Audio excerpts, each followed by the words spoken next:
사랑하는 성도 여러분, 한 주간 동안 잘 지내셨지요? 다시 만나서 반갑습니다. 오늘 제가 전할 말씀은 고린도전서 13장 1절에서 8절입니다. 그리고 말씀의 제목은 사랑은 감정이 아니라 태도다. 이런 제목으로 말씀을 전하도록 하겠습니다. 제가 신앙생활을 하면서 예배 때 대표 기도를 하는 사람들의 기도를 들어보면 대부분이 기도할 때 사랑하지 못한 거 용서해 달라고 그렇게 기도하는 것을 많이 들었습니다. 또 우리가 기도할 때도 그런 기도를 드립니다. 이것은 대부분의 사람들이 신앙생활을 하면서도 사랑 문제, 남을 사랑하고 이웃을 사랑하고 또 성도를 사랑하는 문제에 있어서 걸리는 게 있고 또 그것을 실천하지 못하고 있다는 그 모습을 보여주는 것이고 또 그렇기 때문에 죄책감을 가지고 있고 또 그것을 극복해 보려고 이렇게 노력한다는 것을 볼 수가 있었습니다. 제 자신도 이 사랑 문제에 관해서는 자신이 없고 또 오늘 말씀을 잘 전할 그런 자신이 부족합니다. 그럼에도 불구하고 우리는 사랑하려고 노력을 하고 또 실천하려고 애를 쓰고 있습니다. 우리 모든 성도들이 이 사랑 문제에 관해서는 패배의식과 또 죄의식이 있습니다. 그리고 이 문제를 극복해 보려고 하고 잘해보려고 노력을 하고 있습니다. 오늘 본문 1절에서 3절을 보면 사도 바울이 사랑이 없으면 이렇게 3번 이야기를 언급하고 있습니다. 사도 바울은 이제 고린도 교회 내에 많은 분쟁, 다툼, 싸움, 문제가 있었는데 그 중에 하나가 은사 문제였습니다. 그들은 하나님께로부터 큰 은사, 많은 은사를 받고 열심히 사역을 하고 또 쓰임을 받았습니다. 그러함에도 불구하고 다투고 싸우는 이런 문제를 극복하지를 못했습니다. 우리 교회 안에서도 그렇잖아요.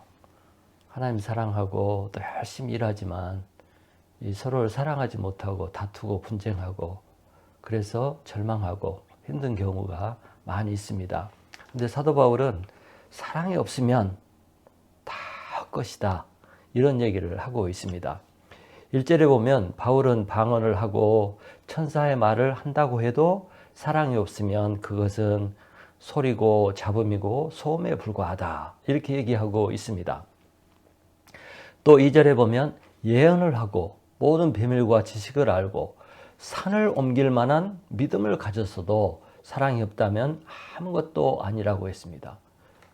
예언을 하고 비밀을 알고 산을 옮길 만한 믿음이 얼마나 대단한 겁니까? 그럼에도 불구하고 사랑이 없다면 그것은 하나님이 알아주지도 않고 인정해 주지도 않는다는 것입니다. 또 3절에 보면 재산을 다 팔아서 구제를 하고 몸을 불사르는 일에까지 내준다 할지라도 사랑이 없으면 아무것도 아니라고 말합니다. 세상에 가장 소중한 것이 목숨 아니에요? 그 다음에 소중한 것이 재물입니다. 이 재물을 드리고 목숨을 바쳤음에도 불구하고 사랑이 없다면 아무 유익이 없다는 것입니다. 그래서 종합해서 보면 사랑이 없이 하는 모든 것, 우리가 하나님을 위해서 하는 모든 것들, 이웃을 위해서 하는 모든 것들, 교회를 위해서 하는 모든 것들, 사랑이 없다면 다 무용하고 무익한 것이라고 말하고 있습니다. 한마디로 말하면 사랑지상주의예요. 또 무사랑, 무용주의입니다. 사랑이 없으면 다 필요 없다. 그래서 얼마나 사랑이 중요한가, 얼마나 사랑이 가치 있는 것인가, 이걸 말해주고 있습니다. 하나님 사랑, 이웃 사랑, 이것이 성경의 핵심이죠. 근데 이 사랑이 없다면 우리의 신앙과 종교생활, 교회 생활이 다 무용하다, 헛것이다, 잘못하고 있다, 이런 말이 되는 것입니다. 그래서 사랑은 가장 중요한 덕목이고 신앙생활의 본질이라고 할 수가 있습니다. 이걸 우리가 알죠. 근데 우리가 신앙생활을 하면서 이 사랑 문제로 고민을 하고 있습니다. 교회 생활을 열심히 하면서도 이 사랑 문제로 고민을 하고 있습니다. 괴롭습니다. 사랑을 못해서도 괴롭고 또 주위에 미운 사람이 많아서도 괴롭습니다. 잘하고 싶은데, 사랑하고 싶은데 이 문제가 해결이 안 돼서 힘듭니다. 그럼에도 불구하고 우리는 어떻게 해야 돼요? 사랑을 해야 합니다. 이 사랑을 이루어야 합니다. 그러면 도대체 우리가 이 사랑을 어떻게 이룰 수가 있고 어떻게 사랑을 실천할 수가 있습니까? 먼저 이 사랑 문제를 해결하고 또 사랑을 실천하려면 사랑에 대한 개념부터 확실히 해야 된다고 생각을 합니다. 도대체 어떻게 하는 것이 사랑이고 무엇이 사랑인가, 이것을 좀 생각해 보아야 합니다. 사람들은 사랑, 이 추상적인 언어잖아요. 사랑이 추상적인 언어입니다. 그래서 이 사랑 그러면 막연해요. 어떻게 하는 게 사랑인가? 막연하고 어렴풋한 사랑의 개념을 갖고 있습니다. 그 사람들의 개념 중에 제일 첫 번째 개념이 뭐냐면, 대부분의 성도들과 사람들이 사랑 그러면 감정적인 것으로 생각합니다. 사랑, 남녀 사랑, 감정이잖아요. 또 자식 사랑, 감정이잖아요. 그래서 대부분 사람들이 사랑 그러면 감정으로 생각해요. 좋아하는 마음, 또 좋아하는 감정, 또 서로를 부담 없이 편안한 감정, 이러고 이것을 사랑이라고 그렇게 생각을 합니다. 반대로 남을 미워하지 않거나 남을 싫어하지 않으면 나는 사랑하고 있다, 이렇게 생각을 합니다. 그리고 또 남을 미워하거나 또 싫어하거나 그러면 나는 사랑이 없구나, 이렇게 생각을 합니다. 그런가 하면 어떤 사람들은 사랑을 잘해주는 거, 남을 위해서 잘해주는 거, 이걸 사랑으로 생각을 하죠. 그건 사랑의 일부분이라고 할 수가 있습니다. 그러나 이 감정이다, 잘해준다, 이것이 정확한 사랑의 정의라고 할 수는 없습니다. 그런데 사도 바울은 오늘 고린도전서 13장에서 사랑이 없으면 다 소용이 없다, 그러면서 사랑이 무엇인가, 사랑에 대한 정의를 내려주고 있습니다. 구체적으로 어떻게 하는 것이 사랑인가, 이것을 가르쳐주고 있는 것입니다. 그러면 사도 바울이 말하는 사랑의 정의는 무엇인가, 어떻게 하는 것이 사도 바울이 말하는 사랑인가, 이것을 오늘 말씀을 통해서 볼 수가 있습니다. 그것이 4절부터 7절입니다. 4절부터 7절을 보시기 바랍니다. 먼저 4절을 보시면 이제 사랑에 대한 정의를 여러 가지로 하고 있는데, 4절에 보시면 제일 먼저 사도 바울이 사랑이 무엇인가 말하고 있는데 뭐라고 말했습니까? 사랑은 오래 참는 것이다, 이렇게 얘기를 시작을 했습니다. 여러분, 사도 바울이 여러 가지 얘기했지만 뭐 앞에 올 수도 있고 뒤에 올 수도 있죠. 근데 사도 바울이 제일 먼저 사랑을 정의할 때 첫 번째로 말한 것이 참는 것이라고 그랬습니다. 첫 번째가 중요합니다. 사도 바울이 아무 생각 없이 이것을 첫 번째로 둔 게 아니고 항상 성경은 순서도 중요한 것입니다. 그래서 사도 바울은 제일 첫 번째로 사랑을 참는 것이라고 언급을 했습니다. 이것이 중요한 것이고 이것이 사랑입니다. 여러분, 오늘 말씀에 보면, 이 말씀을 보면 사랑을 관념적으로, 추상적으로, 감정적으로 생각을 했는데 사도 바울은 그것이 아니라 태도로 정의를 했어요. 어떤 태도? 참는 거.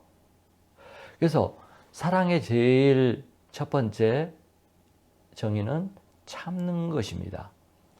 자, 우리 크리스찬들이 그렇게 말하잖아요. 하나님은 사랑이시다, 이렇게 얘기를 합니다. 그렇습니다. 하나님은 사랑이십니다. 그러면 누구를 향한 사랑이냐면 우리 인간들을 향한 사랑이잖아요. 근데 하나님이 사랑이시라는 증거가 어디에 있습니까? 어떤 것이 하나님의 사랑이라는 증거입니까? 여러 가지로 말할 수가 있습니다. 첫 번째로 말할 수 있는 것이 하나님이 사랑이라는 증거는 우리 죄인들을 오래 참으신 것입니다. 정말 오래 참으신 것입니다. 이것이 하나님이 우리를 사랑한다는 첫 번째 증거예요. 로마서 2장 4절에 보면 혹 너가 하나님의 인자하심이 너를 인도하여 회개하게 하심을 알지 못하여 그의 인자하심과 용납하심과 길이 참으심의 풍성함을 멸시하느냐. 또 요나서 4장 2절에 보면 주께서는 은혜로우시며 자비로우시며 노하기를 더디하시며 은혜가 크시사 이렇게 하나님을 표현하고 있습니다. 여기 보면 하나님은 노하기를, 화내기를, 심판하시기를 더디하신대요. 참으신다는 거예요. 그 다음에 로마서에 보면 하나님의 길이 참으심을 멸시하느냐 이렇게 묻고 있어요. 하나님이 우리 인간들을 얼마나 오래 참으셨는지 아십니까? 너무너무 오래 참다 보니까 사람들이 하나님을 우습게 알아요. 하나님 무서운지를 몰라요. 근데 하나님이 참았기 때문에 우리가 지금 안 죽고 존재하는 것입니다. 하나님이 우리 인간처럼 못 참으셨다면 이 지구상에 살아 존재할 인간은 한 사람도 없습니다. 왜? 우리가 하나님을 분노케 하거든요. 화나게 하거든요. 미운 짓거리만 하거든요.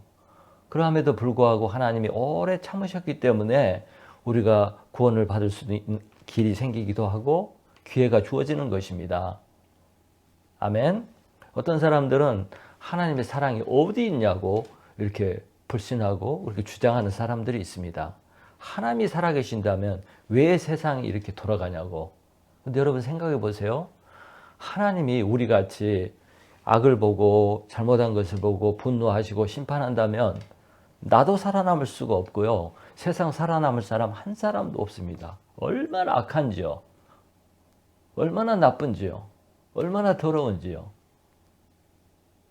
그것이 사랑입니다. 내가 지금 존재하고 있다는 그 자체가 하나님이 나를 사랑하시기 때문에 길이 참으셨기 때문에 존재할 수 있는 것입니다. 여러분 자식 키워보신 분들은 아실 거예요. 자식 얼마나 참으셨습니까? 그 태어나서부터 어른 돼서도 얼마나 자식들을 부모는 참는지 몰라요. 왜 참았죠? 사랑하기 때문에 참은 것입니다. 정말 자식들 클 때 속썩이고 반항하고 말 안 듣고 대들고 엉뚱한 짓 하고 부모 마음 몰라주고 그러함에도 울면서 참고 키우는 것이 부모의 사랑입니다. 얼마나 참았는지 모릅니다. 그래서 자식들이 우리 부모는 사랑이 없다고 그렇게 말하면 그거 참 모르는 것입니다. 자식 키워보면 알지요. 또 여러분 부부 생활을 오랫동안 해오셨잖아요. 그러면 아내가 남편을 얼마나 참았는지 아십니까? 정말 여자들은 남편을 많이 참습니다. 그 남편, 부인만 참았나요? 아니에요. 남편들도 부인에 대해서 얼마나 참았는지 몰라요. 정말 우리가 참았기 때문에 이렇게 살아온 것이고 참았기 때문에 사랑한 것입니다. 뭐 말로 당신 사랑해 뭐 선물을 갖고 와서 사랑의 표현하고 이것도 중요한 것이겠지만 정말 참아준 거 그것이 진짜 사랑인 것입니다. 교회에서도 그렇죠. 목사들이 성도를 얼마나 참는지 아세요? 정말 많이 참습니다. 또 성도들도 목사님을 감당하고 참아주죠. 다 사랑하기 때문에 그것이 사랑입니다. 참은 것이 사랑입니다. 그러니까 참지 못한다는 거, 인내하지 못한다는 거, 성질 확 뿌리고 짜증내고 화내고 이것은 사랑하지 않는다는 표현이고 지금 사랑의 한계에 부딪혔다는 거죠. 한계에 온 거예요. 그러나 그걸 참으면 화가 나도 참고 성질나도 참고 말이 여기까지 올라와도 참았다면 그건 사랑인 겁니다. 그래서 사랑은 감정이 아니고 태도입니다. 여러분, 감정이 바뀌기를, 감정이 생겨서 사랑하기를 기다린다면 그 평생 그런 기회가 안 올 수도 있어요. 그러나 참는다는 거, 이런 태도를 가졌다면 여러분은 지금 사랑하고 있는 것입니다. 그래서 사랑의 첫 번째 정의는 오래 참고, 한 번, 두 번이 아니라 오래 끝까지 참는 것이 사랑이다. 여러분, 누군가를 참고 인내하고 또 참고 또 참고 있다면 여러분은 사랑을 실천하고 있는 것입니다. 두 번째, 사도 바울은 사랑의 정의를 사랑은 온유하다, 온유한 것이다 이렇게 얘기를 했습니다. 온유는 따뜻하고 부드러운 거잖아요. 온유, 애매합니다.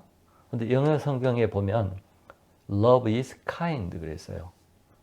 사랑은 친절한 것이다. kindness, 친절함. 그래서 사랑은 친절한 것인데, 친절한 거라는 것은 남을 이해해주고 배려해주고 섬겨주고 감싸주고 또 들어주고 도와주고 이런 것들을 말합니다.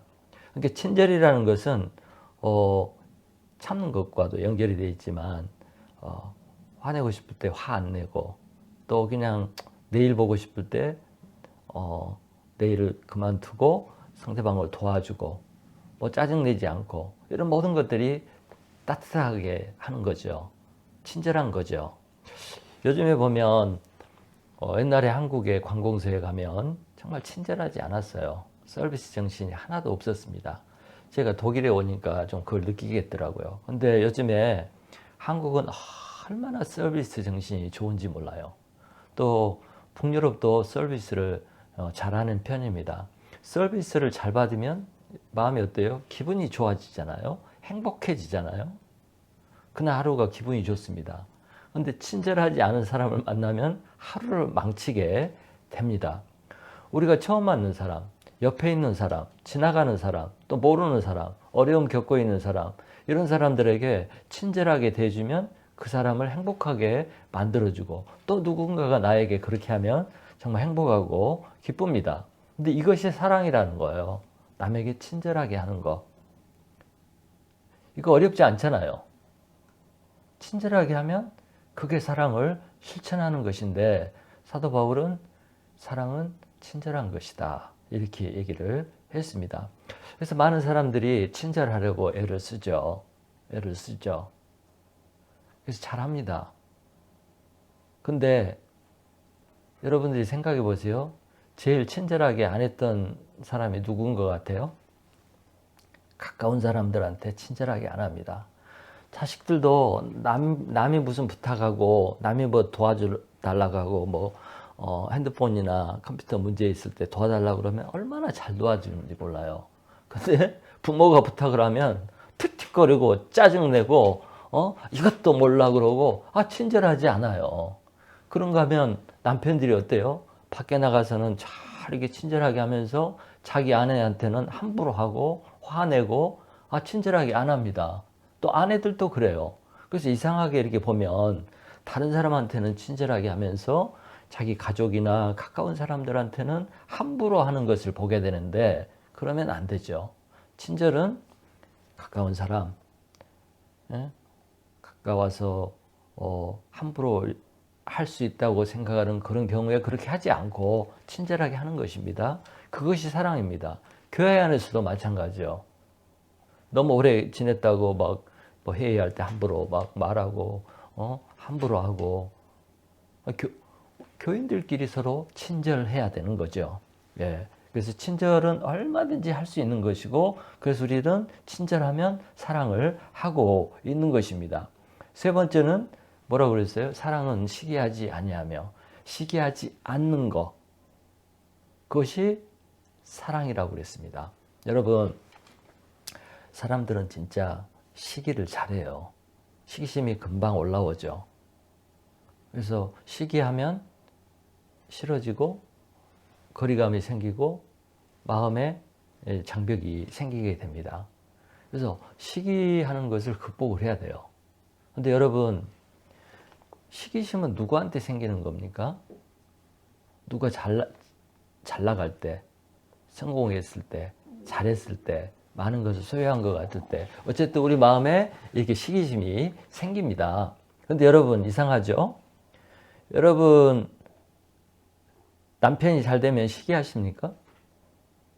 아내가 잘 되면 시기하십니까? 자식들이 잘 되면 시기하십니까? 또 자기 형제들이 잘 되면 시기합니까? 대부분 안 그러죠. 왜? 사랑하니까. 사랑하는 사람한테는 시기심을 느끼지 않습니다. 남이라고 생각할 때 남이 잘 되고 이렇게 하면 시기하게 되죠. 그래서 정말로 사랑하면 시기심을 느끼지 않게 되고, 사랑하지 않기 때문에 시기심을 느끼게 됩니다. 그래서 그러면 우리가 시기심이 이렇게 생기는데 그 시기심을 어떻게 극복할 수 있을까? 사랑은 시기하지 않는 것이라고 했는데 어떻게 내가 남을 시기하지 않을 수 있을까? 그 시기심을 어떻게 극복할 수 있을까? 이런 생각을 하게 됩니다. 그럼 어떻게 극복할 수 있느냐? 저는 이런 생각을 해봤어요. 우리가 이 시기심을 극복하려면 가족의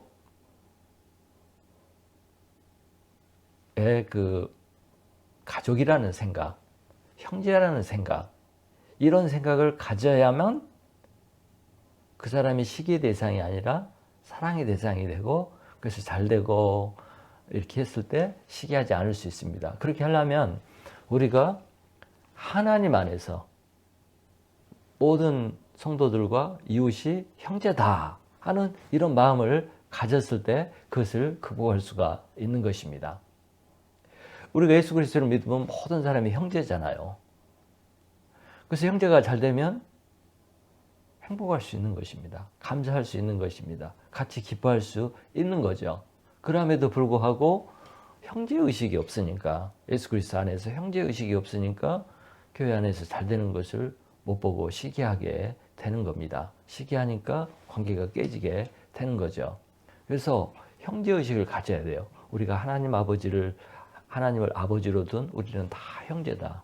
한 피 나눈 형제다. 그 다음에 두 번째는 제가 늘 하는 얘기지만, 하나님은 이 땅에 사는 날 동안 각 사람에게 은사를 똑같이 주지 않았어요.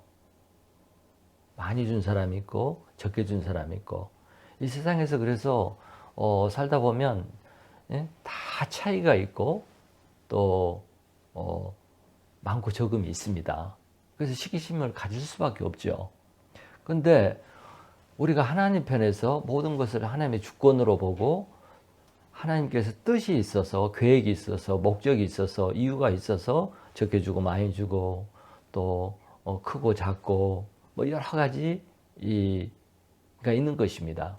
그런데 하나님께서는 많이 준 자에게는 많이 요구하고 적게 준 자는 적게 요구하고, 적게 받은 자는 많이 하면 하나님 나라의 상급이 크고, 많이 받은 자는 많이 하지 않으면 하나님 나라에서 상급이 적은 거예요. 그래서 이 하나님의 주권을 인정하고 자기 받은 것에 감사하고 열심히 살면 평가는 하나님 나라에서 이루어지는 것입니다. 이걸 생각하면 시기심이 생길 수가 없어요. 시기심을 극복할 수가 있는 것입니다. 그래서 적게 받은 사람 다 열심히 하면 하나님 앞에 큰 상급 받을 거야. 이거 생각하면 각자 자기가 받은 것에서 최선을 다하면 되는 것입니다. 비교하고 경쟁할 필요가 없는 것이죠.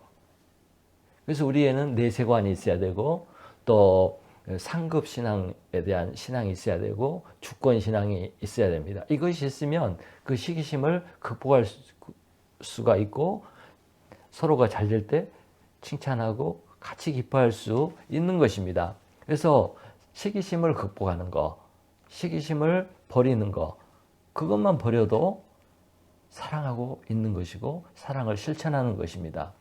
네 번째, 사도 바울은 사랑은 뭐라고 그랬습니까? 자랑하지 않는 것이래요.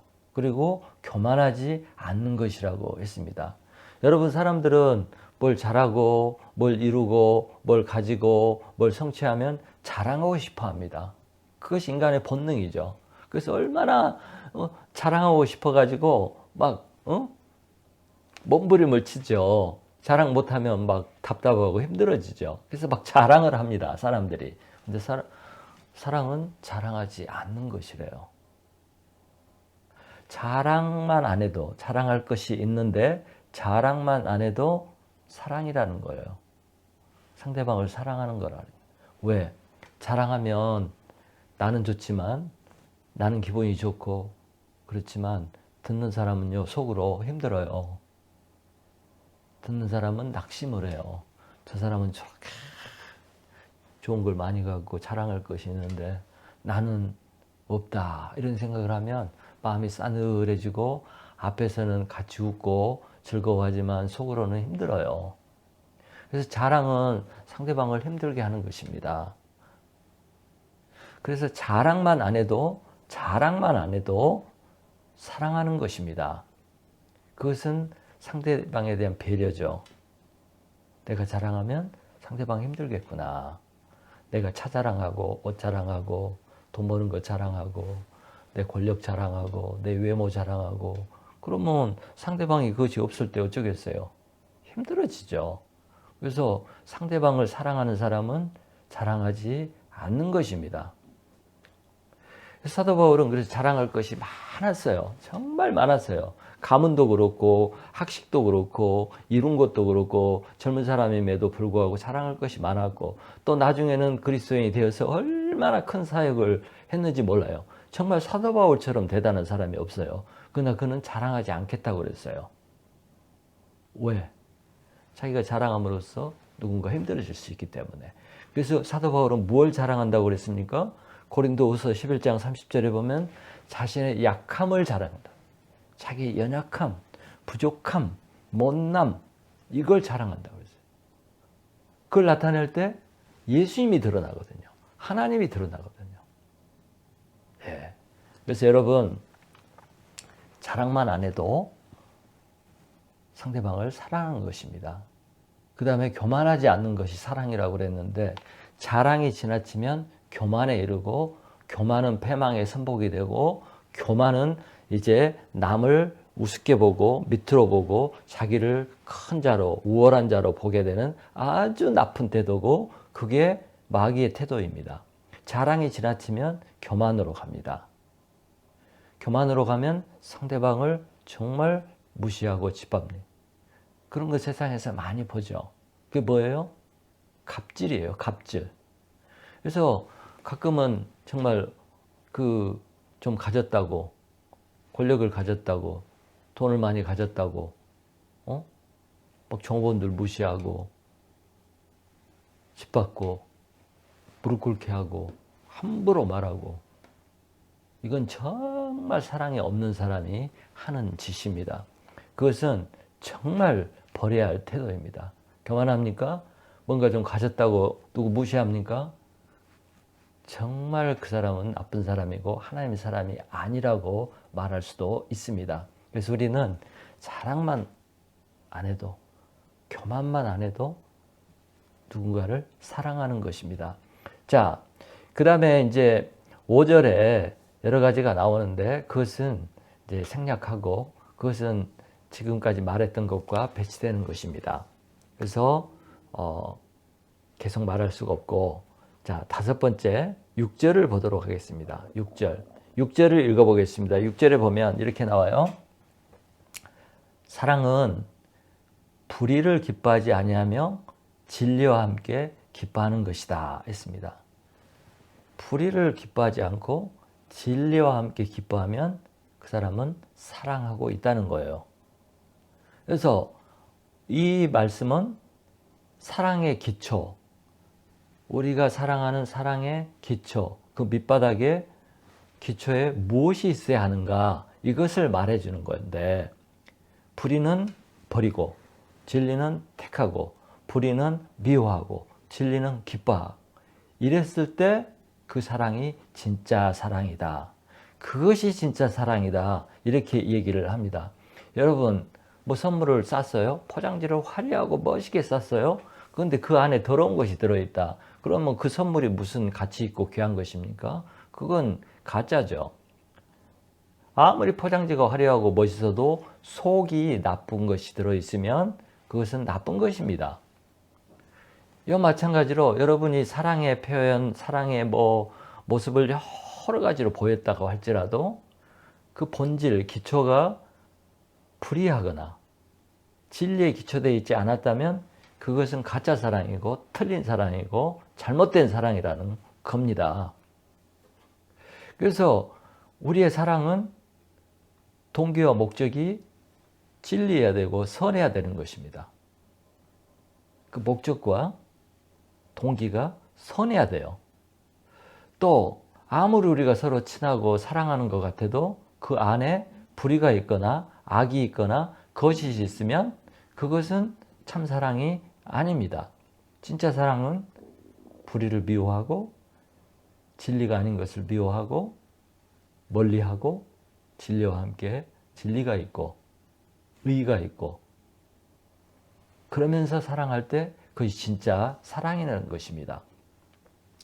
우리 기독교는 사랑의 종교라고 말을 합니다. 또 하나님은 사랑이시다 이렇게 말을 합니다. 그래서 우리 성도들은 사랑을 전파하는 사람이라고 이렇게 이야기를 합니다. 그렇죠? 그런데 여러분, 기독교가 사랑의 종교고 하나님도 사랑이고 우리는 사랑을 증거하는 사람인데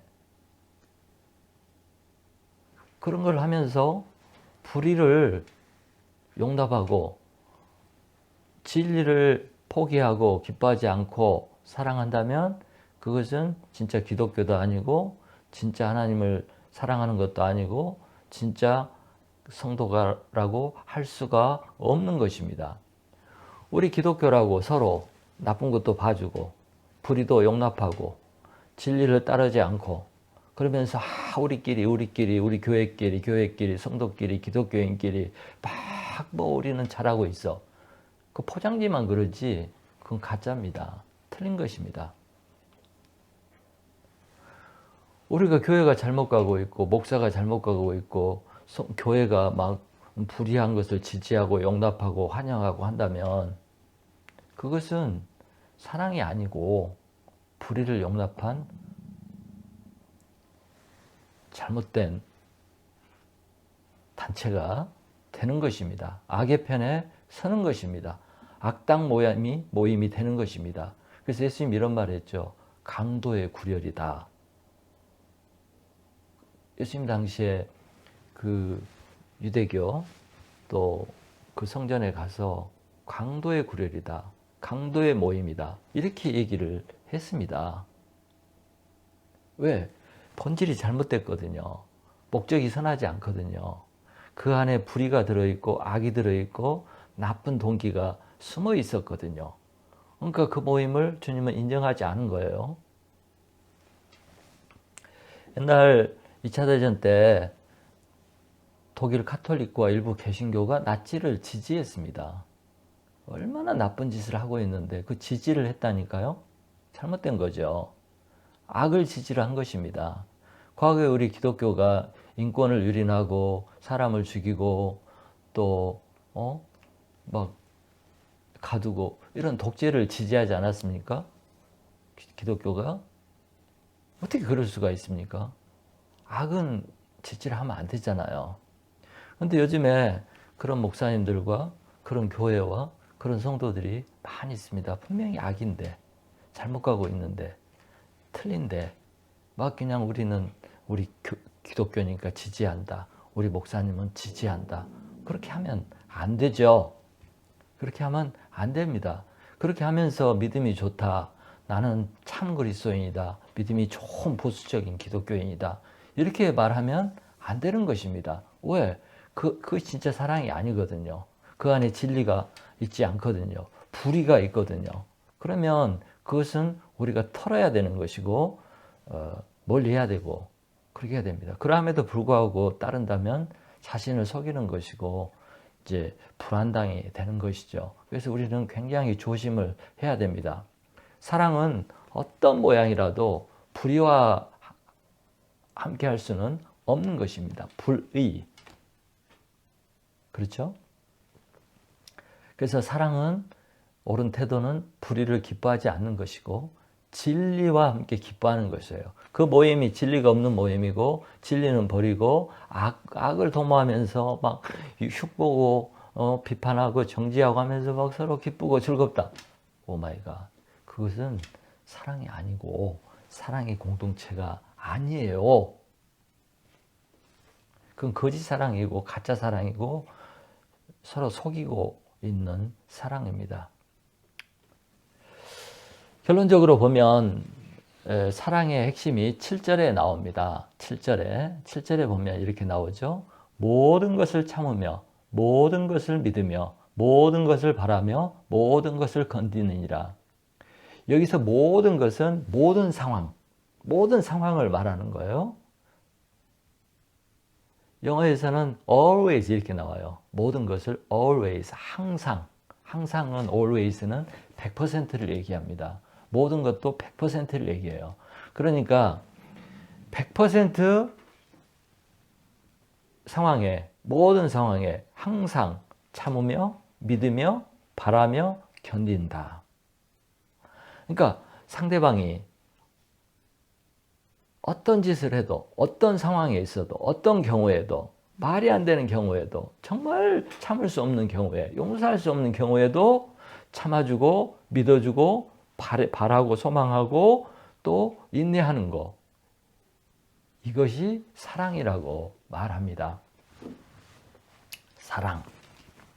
사랑이라는 것은 정말 말이 안 되는 경우까지도, 용서할 수 없는 경우까지도, 참을 수 없는 경우까지도 참아주고 용서하고 용납해 주는 것이 사랑이다. 불가능하게 보이지 않습니까? 불가능해 보입니다. 그런데 그렇게 하신 분이 있어요. 누구예요? 예수님이죠. 예수님이 그렇게 하셨습니다.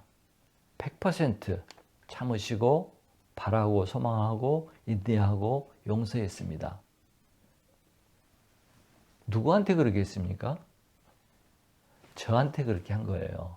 나에게 그렇게 한 것입니다. 이웃 사람에게, 악인에게, 다른 사람이 아니라 나한테 항상 참으시고 항상 믿어주고 항상 내가 잘 될 것이라고 소망하고 항상 인내하셨습니다. 100% 그렇게 하신 거예요. 그래서 내가 지금 여기 존재하는 거죠. 네, 제가 배가 고픈지 꼬르륵 소리가 나고 있습니다. 100% 그렇게 하신 거예요. 나에게. 내가 어떤 자입니까? 가장 악한 자잖아요. 세상에 악인들이 많이 있지만 가장 악한 사람은 자신입니다. 왜? 자신이 자신을 제일 잘 알잖아요. 내가 어떤 사람인지 내가 알잖아요. 내가 얼마나 타락하고 못되고 거짓되고 위선되고 그런 거 자신이 알잖아요. 남은 몰라도. 그러니까 하나님이 이런 나까지 참아주셨다는 것은 엄청난 사랑을 받은 것입니다. 남 생각할 거 하나도 없습니다. 이런 나를 참아주시고 인내하고 소망을 두고 바라셨다면 나는 엄청난 사랑을 받은 거예요. 그래서 예수님께서 이렇게 얘기하시잖아요. 내가 너를 사랑한 것 같이 너도 사랑하라. 내가 너희를 사랑한 것 같이 너희도 서로 사랑하라. 이렇게 명령을 하셨어요. 예수님께서 이렇게 명령하실 때는 안 된 것을 명령한 적이 없습니다. 예수님이 그렇게 하셨고 너희도 할 수 있다고 우리도 할 수 있다고 믿기 때문에 이런 명령을 주신 거예요. 이 말은 다른 말로 하면 된다는 거예요. 한다는 게 뭐예요? 순종한다는 거죠. 순종하면 사랑할 수 있다는 것이에요. 순종하면 사랑을 경험하게 된다는 것이고 실천할 수 있다는 것을 실천을 경험할 수 있다는 것입니다.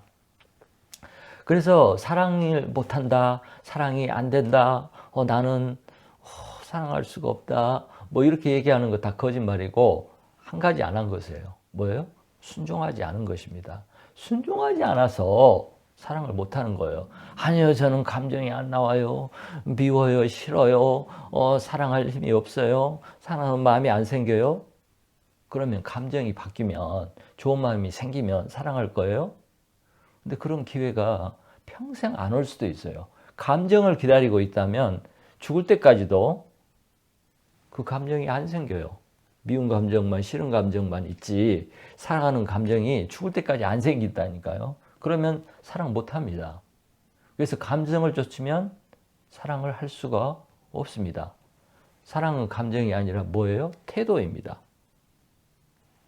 오래 참고, 사랑하지 않고, 온유하고, 시기하지 않고, 화내지 않고, 자기 구하지 않고, 이런 것들이 뭐예요? 다 태도입니다. 이 태도는 어떻게 생겨요? 순종할 때 생기는 겁니다. 감정이 아니라니까요. 그래서 순종하면 태도가 바뀌고, 이 태도를 갖추면 감정이 나중에 따라오는 거예요.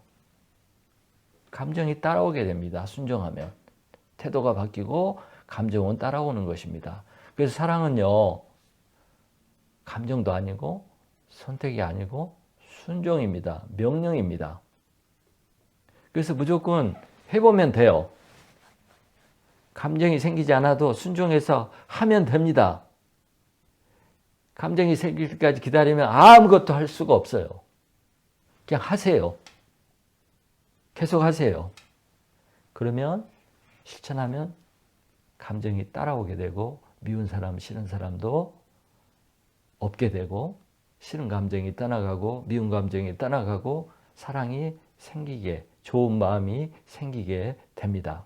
여러분, 우리가 성도가 아니고 그리스도인이 아니고 하나님을 믿는 사람이 아니면 이런 사랑 문제로 고민할 게 하나도 없어요. 미운 사람 미워하고 싫은 사람 싫어하고 싫으면 헤어지고 안 만나고 안 보면 돼요. 근데 우리가 하나님을 믿는 사람, 예수 그리스도의 사람, 하나님의 자녀이기 때문에 이 사랑 문제로 고민하는 거죠. 그거 좋은 겁니다. 세상 사람들 이걸로 고민 안 해요. 별로 고민 안 해요. 성도이기 때문에 고민을 하는 것입니다. 하나님의 자녀라는 증거예요. 이것을 고민하는 것은. 또 우리가 사랑하려고 노력하지 않습니까? 이것이 하나님의 자녀라는 증거고 내가 사랑하려고 애쓴다는 증거입니다. 제가 사랑은 감정이 아니라 태도라고 그랬어요. 태도를 바꾸려고 노력을 하고 있고 실천하려고 노력을 하고 있고 기도를 하고 있다면 여러분은 사랑하려고 애쓰고 있고 실천하려고 애쓰고 있는 사람입니다. 부족한 것이 있는 것이죠. 없는 것은 아닙니다. 그런데 계속 순종하고 애를 쓰고 노력하면 돼요. 순종해 보시기 바랍니다. 미운 사람, 싫은 사람 있어요? 그러면 애써서 선물도 사주고 밥도 사주고 잘해주고 친절을 베풀고 참고 해보세요. 그러면 극복하게 됩니다. 우리는 사랑이 없는 것이 아니에요. 다만 부족하고 순종하지 않고 실천하지 않는 것이 문제일 뿐입니다. 여러분, 사랑은 감정이 아니고 태도입니다. 순종하면 사랑을 이룰 수가 있습니다. 그래서 예수님께서 우리에게 내가 너희를 사랑한 것 같이 너희도 내 이웃을 사랑하라. 선택으로 주신 것이 아니라 명령으로 주셨습니다. 여러분 다 순종하시고 사랑을 이루는 성도들이 되시기를 간절히 축원합니다.